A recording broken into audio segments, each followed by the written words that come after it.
Bueno, mi nombre es José Manuel Alzate y vamos a hablar del acné vulgar y la rosácea, empezando por el acné vulgar, el cual es una enfermedad de la piel, generalmente en el rostro, que también puede dar en pecho y espalda. La etiología, pues es una etiología variada. Antes se creía que era por algunas conductas ambientales, ya se sabe que es más por fármacos, exposiciones laborales, genética, en gran influencia, y factores que ocluyen las glándulas sebáceas. ¿Por qué que ocluyen las glándulas sebáceas? Porque esto es muy importante en toda la patogenia de la enfermedad. Como vemos, la hipertrofia de las glándulas sebáceas hace que haya más sebo y que haya un ambiente propicio para Propionibacterium agnes. Esto puede generar dos tipos de morfología, una inflamatoria y una no inflamatoria. Las no inflamatorias son los comedones. Y en la microscopía vamos a ver masas de lípidos, masas de mucho sebo y masas donde podríamos llegar a encontrar bacterias de Propionibacterium agnes. En la fisiopatología entonces vamos a encontrar un incremento de la actividad de las glándulas sebáceas que posteriormente puede llevar al taponamiento y al medio favorable para esta bacteria. Y esta bacteria lo que va a hacer es que va a producir unas lipasas. Estas lipasas van a dañar como tal el tejido y pueden llegar a generar rotura del folículo. Allí es cuando se genera la patología de tipo inflamatorio. La evolución de la enfermedad. La evolución de la enfermedad está muy ligada a la morfología, en la cual inicia con comedones, generalmente en la edad de la pubertad. Luego hay inflamación severa y puede llegar a generar patologías mucho más graves. En las manifestaciones clínicas, entonces tenemos que lo principal son las lesiones epiteliales, que son de morfología variable, la más grave siendo la quística. Ahora vamos a hablar de la rosácea. La rosácea es esta enfermedad caracterizada por las mejillas enrojecidas en los pacientes. Ahora, en la etiología vamos a encontrar que se dice que es por muchos como microorganismos que pueden llegar a activar la vía. Y otro factor importante descubierto nuevamente es la luz ultravioleta. En la patogenia entonces va a ser fundamental la calicreína y la catelcidina. ¿Por qué? Porque esto va a ser lo que genere todos estos daños que posteriormente veremos que se van a generar en la piel. Eso está muy como arraigado al sistema inmune innato. ¿Por qué? Porque la catecolcidina se produce a partir normalmente del sistema inmune.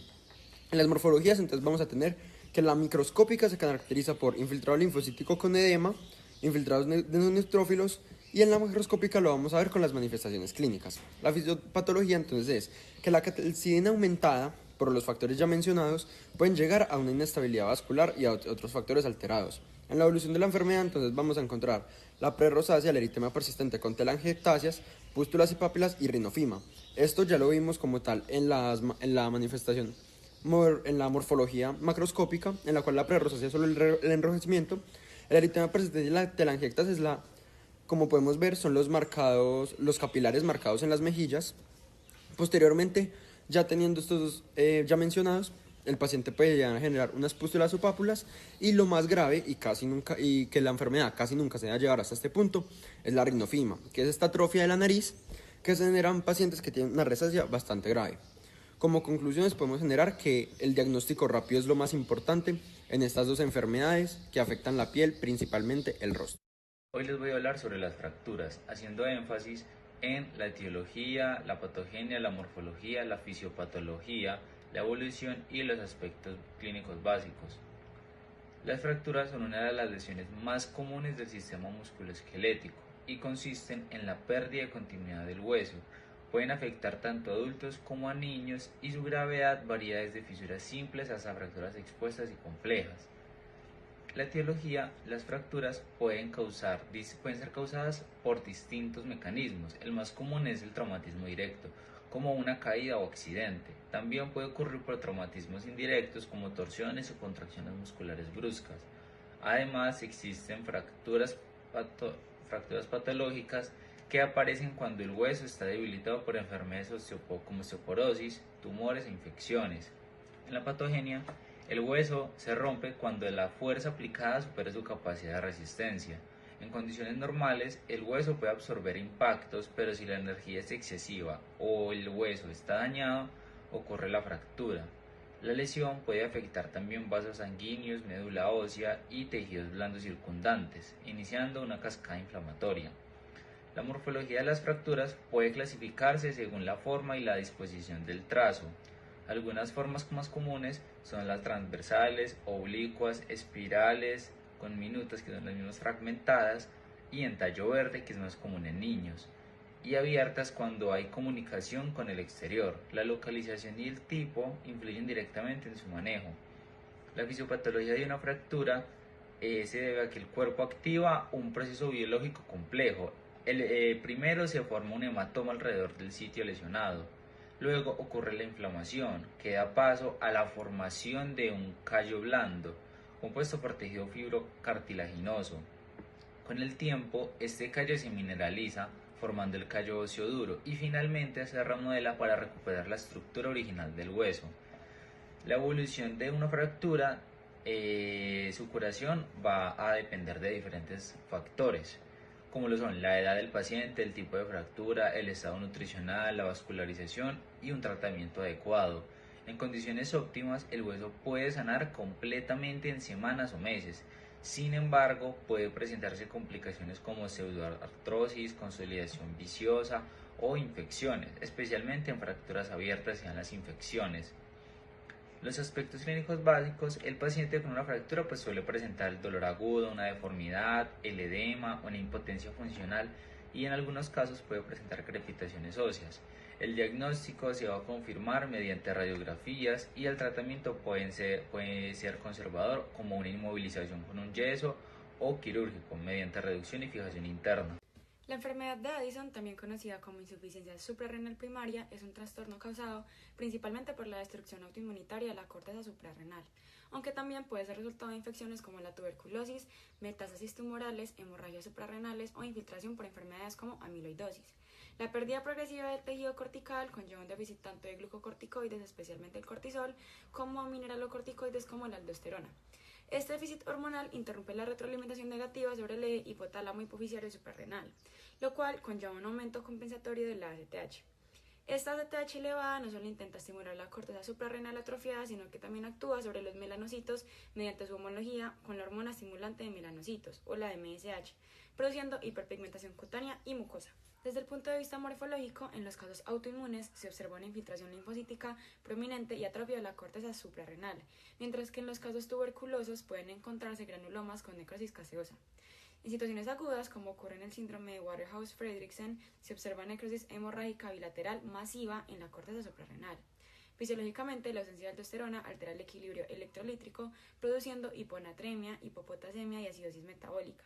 Esto conduce a hipovolemia e hipotensión. Por otro lado, el déficit de cortisol disminuye la capacidad del organismo para responder al estrés, suprime la gluconeogénesis hepática y facilita la hipoglucemia. Bueno, la tríada clásica de la enfermedad de Addison incluye hiperpigmentación, hipotensión e hiponatremia. Estos signos reflejan la elevación compensatoria de ACTH y el déficit de mineralocorticoides.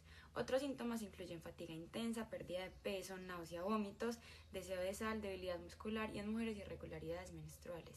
En su evolución, esta enfermedad puede avanzar lentamente con síntomas inespecíficos.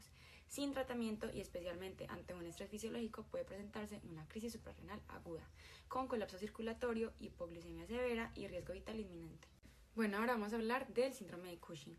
Este, en contraste, se produce por un exceso crónico de glucocorticoides. Su causa más frecuente es el uso iatrogénico prolongado de los glucocorticoides exógenos. Las formas endógenas pueden originarse por adenomas hipofisiarios secretores de ACTH, tumores ectópicos productores de ACTH, como el carcinoma microcítico de pulmón, o tumores adrenales autónomos productores de cortisol. Las formas ACTH dependientes producen hiperplasia bilateral de la corteza suprarrenal, mientras que las ACTH independientes muestran adenomas o carcinomas suprarrenales unilaterales. El exceso de cortisol estimula la gluconeogénesis hepática, provoca hiperglucemia y resistencia a la insulina, y tiene efectos catabólicos sobre la piel, el músculo y el hueso. Clínicamente se manifiesta con obesidad centrípeta, cara de luna llena, joroba de búfalo, estrías violáceas, fragilidad capilar, hipertensión arterial, debilidad muscular y alteraciones psicológicas. En mujeres es común el hirsutismo o crecimiento del vello corporal y la difusión menstrual. Además, la inmunosupresión inducida por el cortisol eleva el riesgo de infecciones. Bueno, en cuanto a su evolución, el síndrome de Cushing suele progresar lentamente. Los cambios físicos y metabólicos se vuelven evidentes con el tiempo, y sin tratamiento pueden surgir complicaciones graves como lo son la diabetes, la osteoporosis, eventos cardiovasculares, infecciones severas e incluso trastornos psiquiátricos. Si el exceso de cortisol persiste, la morbilidad aumenta significativamente. Hola, a mí me corresponde hablar de la patología hemorragia uterina anormal. La hemorragia uterina anormal es un trastorno ginecológico frecuente que representa un desafío clínico debido a la amplia gama de causas posibles. Actualmente se clasifica siguiendo el sistema PALCO-AIM, propuesto por la Federación Internacional de Ginecología y Obstetricia, que divide las etiologías en estructurales, como son los pólipos, adenomiosis, leinomioma y malignidad o hiperplasia, y no estructurales como coagulopatía, ovulación disfuncional endometrial, lactogénica y no clasificada. Esta sistematización permite una aproximación más precisa y personalizada a cada paciente, facilitando tanto el diagnóstico como el tratamiento. Desde el punto de vista patogénico, muchas formas de UA, especialmente en mujeres jóvenes o perimenopáusicas, se relacionan con ciclos anovulatorios. La ausencia de cuerpo lúteo impide la producción adecuada de progesterona, lo cual genera una estimulación estrogénica constante sobre el endometrio. Este desequilibrio hormonal favorece el crecimiento desorganizado del tejido endometrial, lo vuelve inestable y propenso al sangrado. Por otros lados, las causas estructurales como los miomas o pólipos provocan alteraciones físicas en la arquitectura uterina que afecta la vascularización y la contractilidad del útero, contribuyendo también al sangrado irregular. En cuanto a la morfología, los hallazgos histopatológicos varían según la causa. En los casos de UA anovulatoria se observa un endometrio proliferativo persistente con glándulas dilatadas y estroma edematoso. En pacientes ovulatorias pueden identificarse un endometrio secretor con asincronía glandular. En pólipos endometriales se aprecia una arquitectura glandular regular con estroma fibroso, mientras que los leinomiomas submucosos muestran proliferación de músculo liso bien diferenciado, que puede provocar necrosis o congestión local. La adenomiosis se caracteriza por glándulas endometriales ectópicas dentro del miometrio, a menudo rodeadas por hemorragias focales. La fisiopatología de la UA depende de la causa primaria. En los casos anovulatorios, el desequilibrio estrogénico provoca un crecimiento endometrial excesivo sin la maduración y descamación ordenada que induce la progesterona. Las alteraciones en la ovulación también afectan vascularización y la respuesta inflamatoria del endometrio en pacientes con coagulopatías, como la enfermedad de von Willebrand. Existe un sangrado excesivo a pesar de una estructura endometrial normal. En cuanto a las causas iatrogénicas, los anticonceptivos mal indicados o los anticoagulantes pueden alterar directamente el endometrio o los mecanismos de coagulación. La evolución clínica de la UA varía según la etiología. En mujeres jóvenes con disfunción ovulatoria puede resolverse espontáneamente con tiempo o mediante tratamiento hormonal. No obstante, en mujeres con causas estructurales o coagulopatías, el sangrado persistente puede causar anemia, fatiga, infertilidad y en algunos casos requiere tratamiento quirúrgico. Además, en mujeres con hiperplasia endometrial prolongada sin manejo adecuado, existen riesgos de progresión a carcinoma endometrial, lo que resulta importante el seguimiento y tratamiento oportuno. Desde el punto de vista clínico, la UA se manifiesta como un sangrado uterino excesivo, irregular o prolongado, fuera del patrón normal de menstruación. Las pacientes pueden presentar fatiga, dismenorrea, palidez o síndrome de anemia. El abordaje clínico se detalla con una buena historia clínica, estudios hormonales y en los casos indicados biopsia endometrial, especialmente en mujeres mayores de 45 años. El tratamiento varía desde opciones médicas como el uso de AINES, anticonceptivos hormonales o DIU con levonorgestrel, hasta la biopsia, histerectoscopia y histerectomía, dependiendo de las complicaciones y de la severidad de los síntomas.